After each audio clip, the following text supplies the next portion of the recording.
Can we start with you, Sam?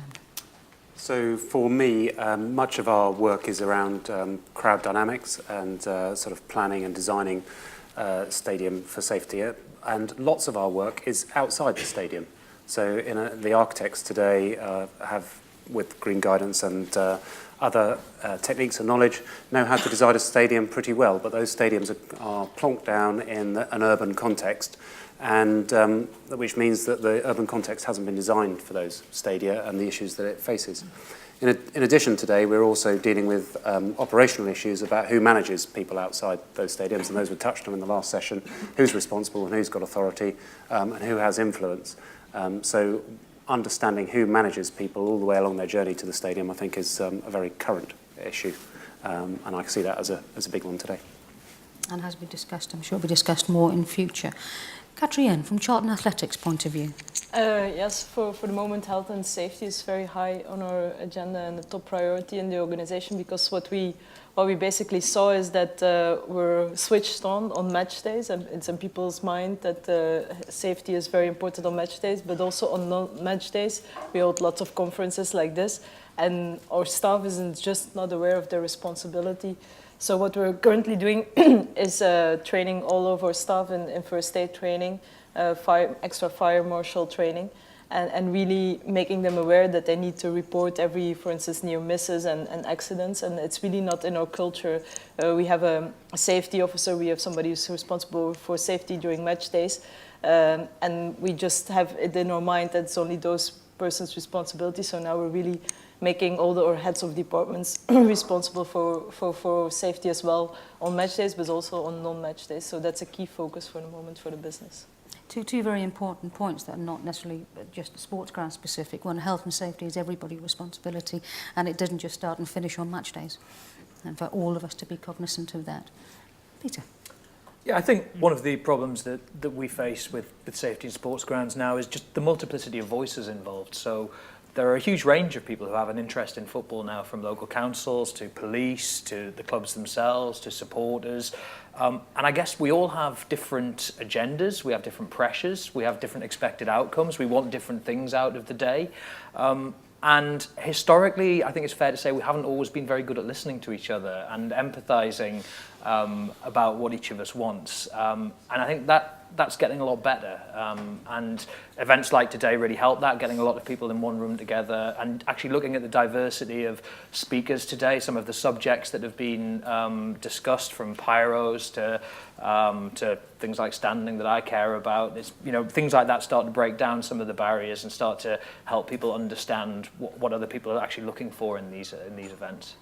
Some really good points, and I think Ruth, as one of the architects of today's event, probably acutely aware of the need to not just talk but also listen. So what do you think are the biggest challenges?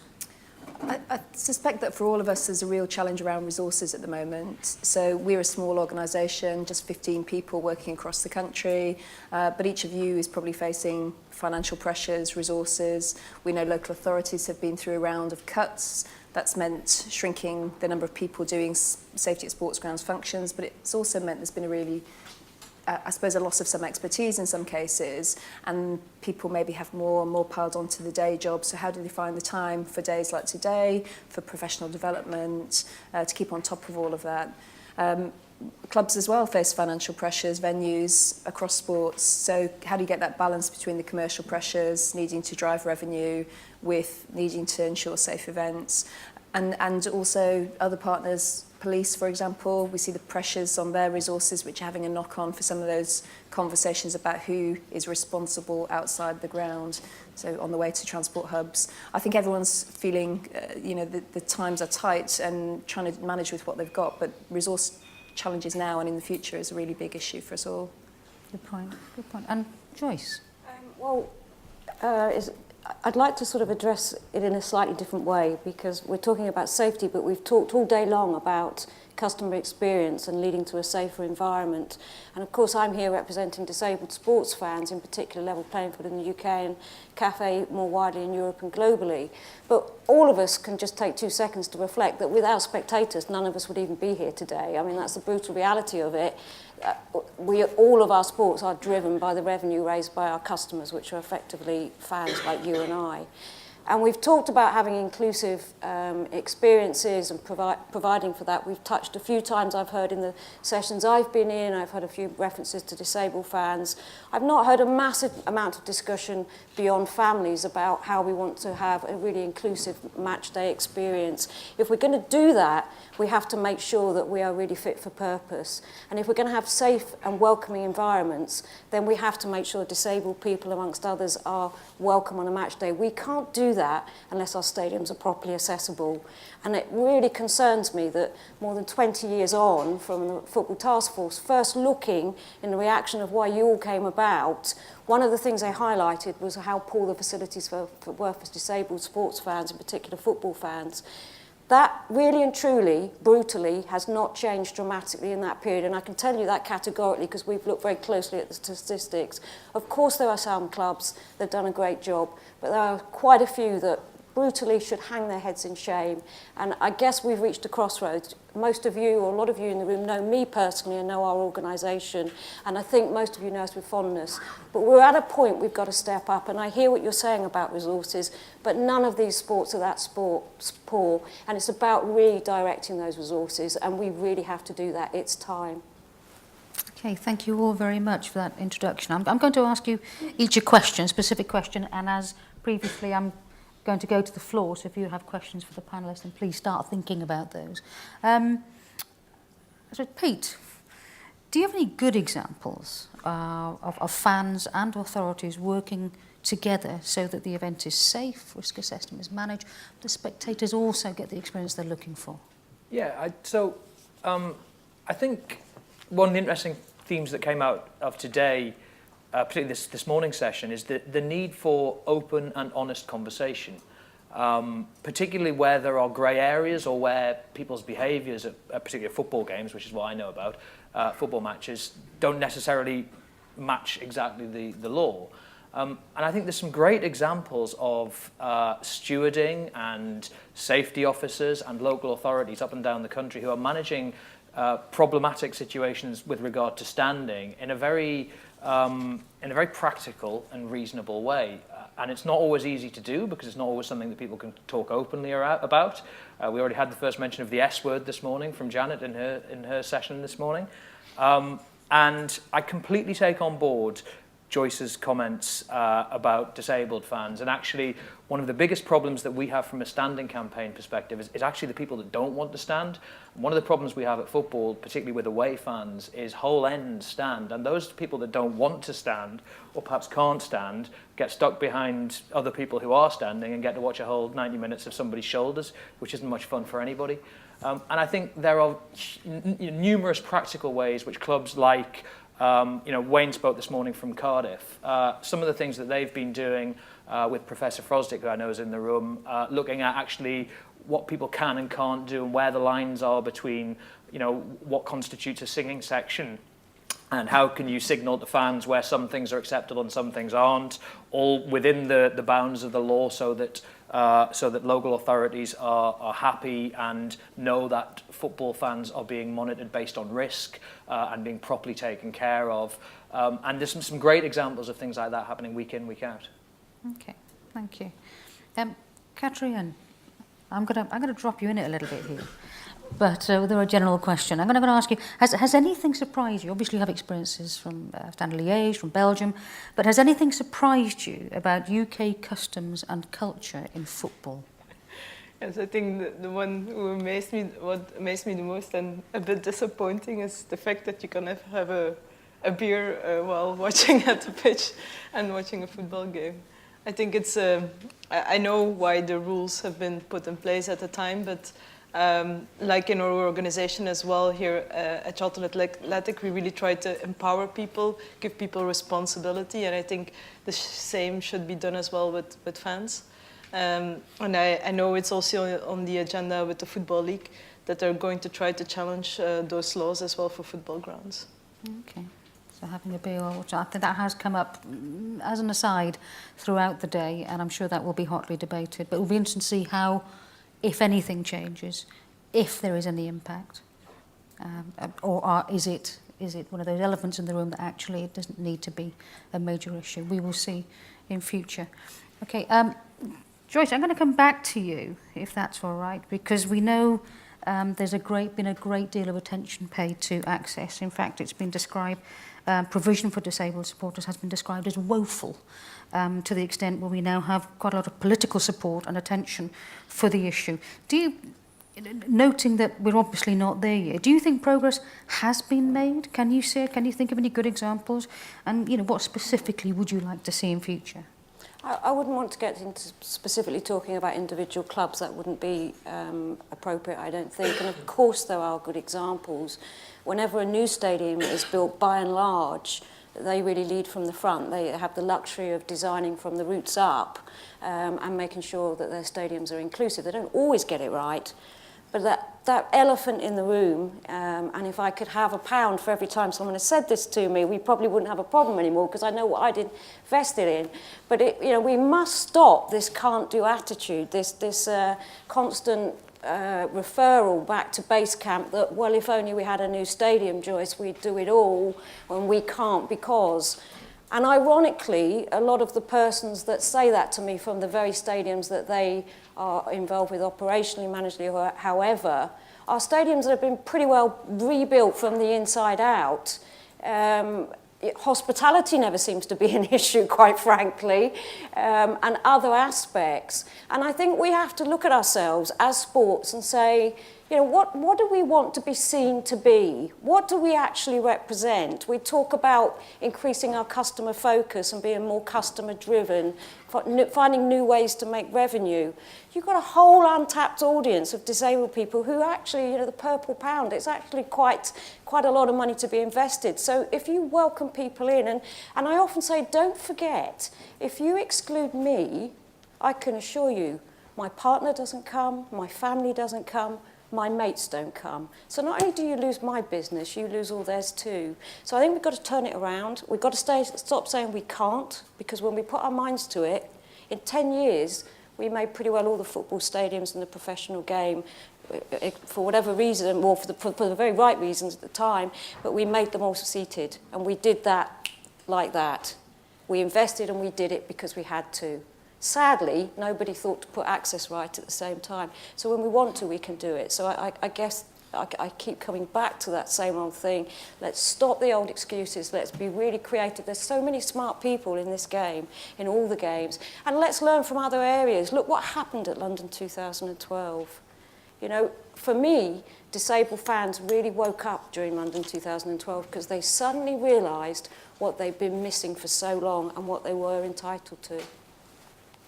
And I think that, as somebody, I've done a great deal of work on women in sport, and the realisation now that there's an incredibly powerful business case for more women involved, or at least a gender balance in leadership, because of the benefits are on the bottom line.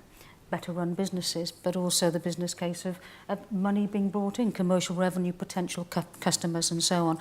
I think that applies to the whole swathe of society, but it's just waking up to that opportunity, and in not revisiting the infrastructure, etc. There is an opportunity cost to that, to sports grounds. Simon, moving on to you, and just thinking about the business case, thinking about commercial interest, and it did come up earlier today. You've worked on a number of stadia in the UK and around the world. So do you come across cases where commercial pressures and decisions and the interests of sports ground safety actually collide? Who tends to win? The answer is yes, I think I do. But I think it's rare that the decision is ever crystallised in a core choice between something that is unsafe and revenue. And one example sticks out. There's a major football event in the Middle East, and of course, with any major event, there's a problem with time. You haven't got time to. You're always under pressure to get everything done, to get the event physically ready. But also during that time, there's also changes to perhaps management, organisation and culture of that management, as well as the culture of the environment you're working in. So getting the physical things right is usually easy. Getting the other bits is often harder, and you don't know when you've got there.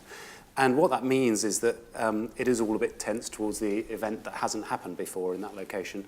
And so then decisions can be made where people don't necessarily understand the safety consequences of their decision. There's definitely one example I can think of where it was a rush to get it done, and then the stadium wasn't full, and it wasn't full for the TV, and it wasn't full from a revenue perspective.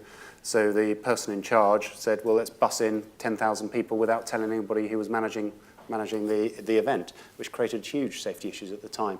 So it's not that somebody is sitting in a room saying, I'm going to ignore your safety advice, and we're going to go for the revenue. It's more that under pressure these things happen. And of course, the issue is that revenue and commercial pressures are generally certain, whereas the safety advice is, it's a risk. I judge this risk to be of this level, and I would advise you not to do it. Are you sure it's going to happen? No. So, it's an uncertainty versus a certain thing. Okay, interesting. Thank you very much, all of you. Now, what I'd like to do is to go to the floor and invite questions from you. So, by all means, ask questions of individual panellists or of all the panel.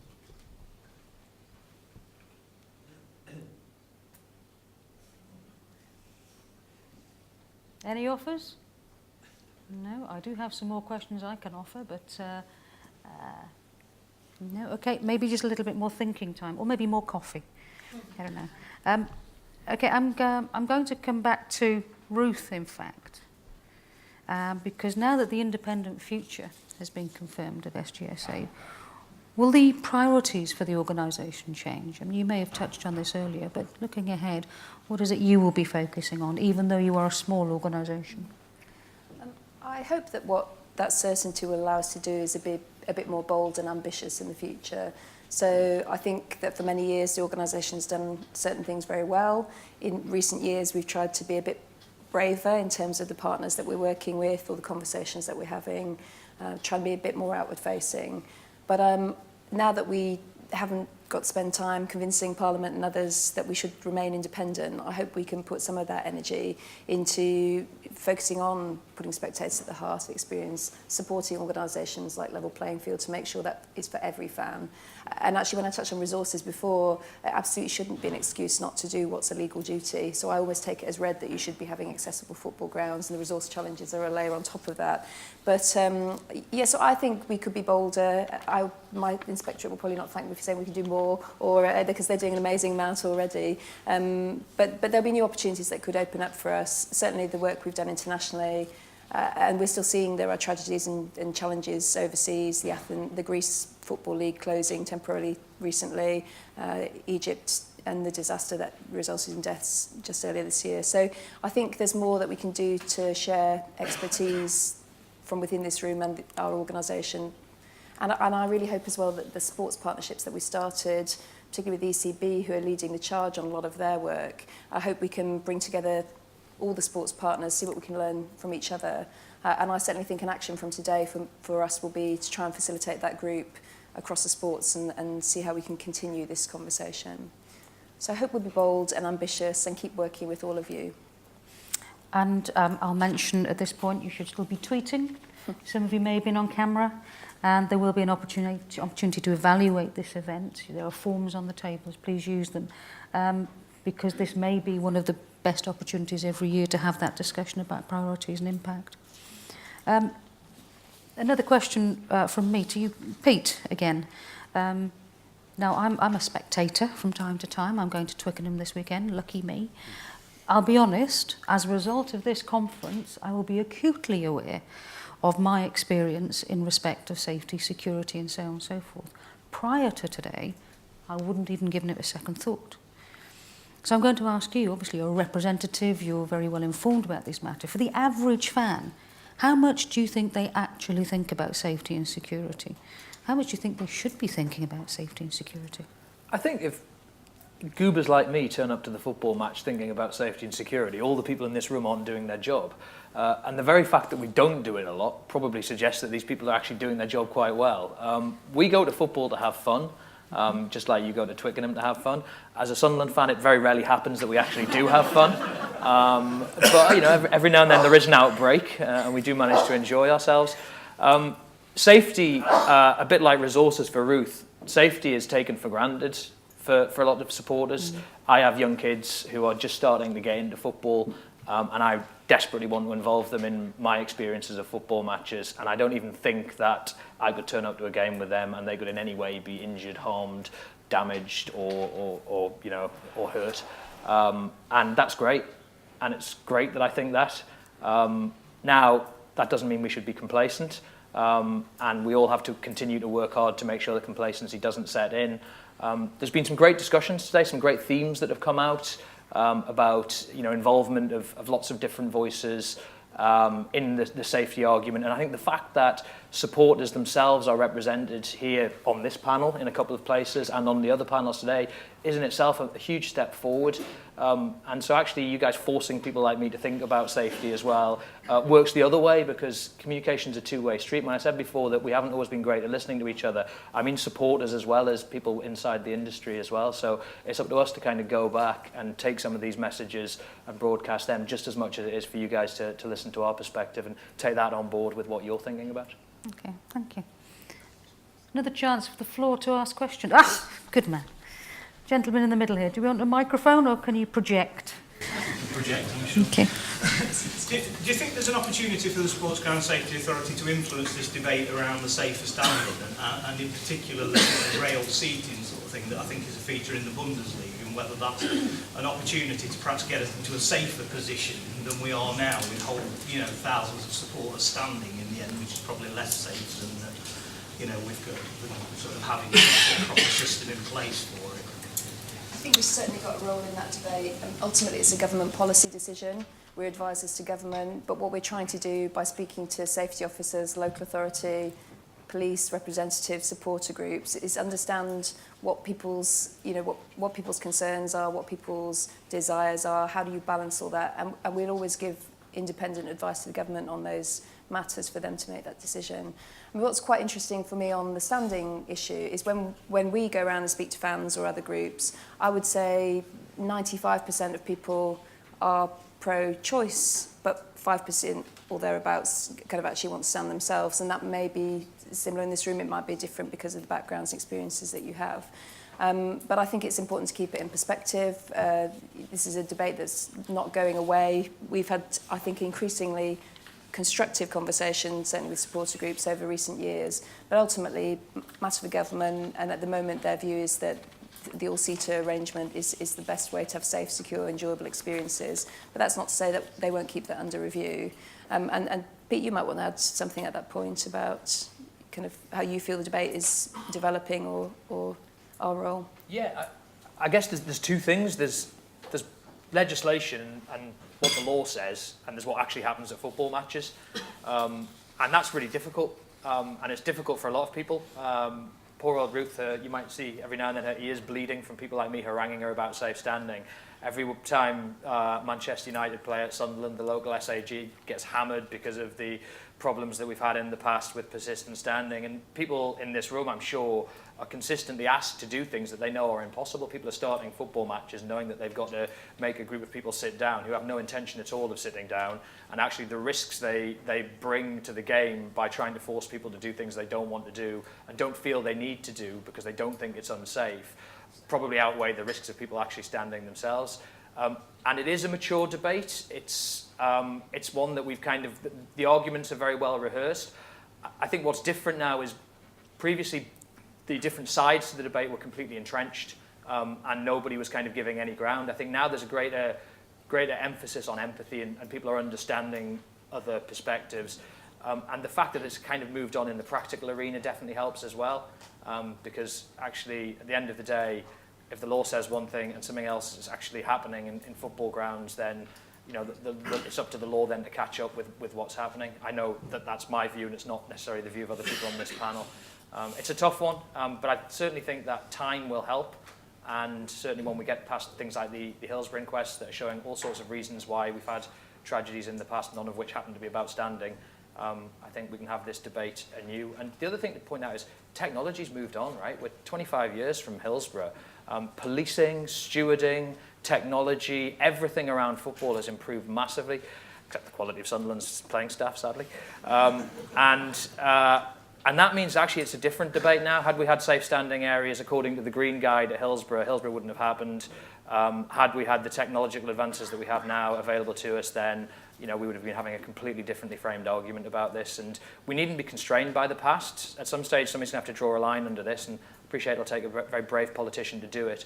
But somebody's going to have to look forward and think, actually, let's look at this afresh. And I think the time for that, if not now, is very soon. Okay. Thank you, Peter. I think we have another question just here.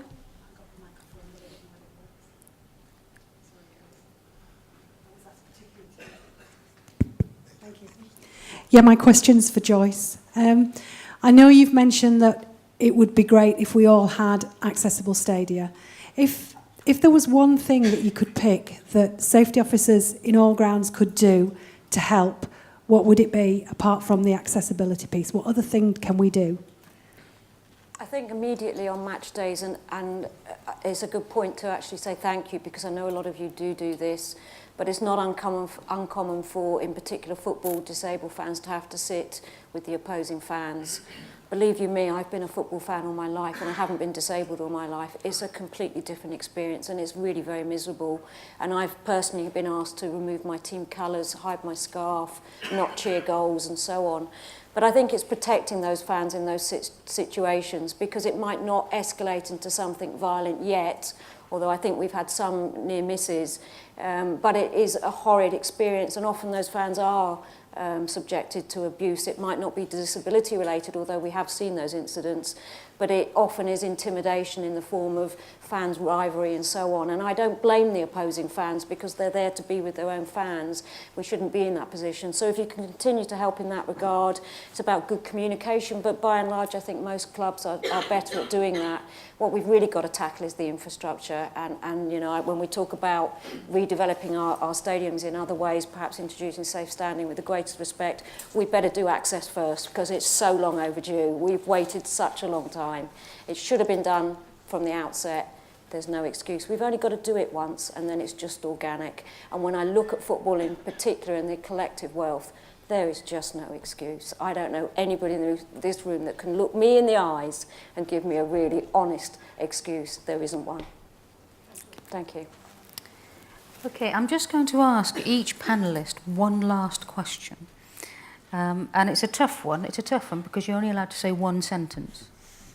If you're clever, you use commas and semicolons, but just one sentence. So in one sentence, what's your vision for sports grounds of the future? And you've been sitting there very quietly, Simon, so I'm going to start with you. My vision would be a stadium where the gates are default open, both physically, which I think can happen in the future, and metaphorically as well, for accessibility and experience and the other reasons that we've discussed today. Thank you. I would like the Valley to be a nice, safe, technology-driven community hub. Pete? I would like a sports ground where all perspectives are respected and everybody has the choice to enjoy the match the way they want to enjoy it. And in that spirit, I look forward to a beer at Charlton next season, when we inevitably get relegated. Glass half full. Okay, thanks, Pete. Ruth, your vision? It's pretty obvious from my perspective probably, which is safe, secure, inclusive and enjoyable for all.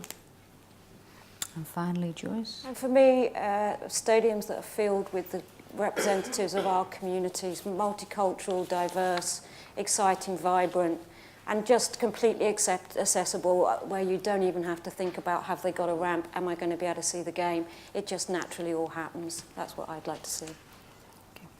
Thank you very much. And I think just listening to that, the words might be slightly different, but we're all working towards the same thing here. We all want the same thing. And theoretically, the model might be simple, but we know there are some challenges ahead. Ladies and gentlemen, that's the end of this panel session. I'd like you to join me in thanking our panellists, Joyce, Ruth, Pete, Kieran and Simon. Thank you very much.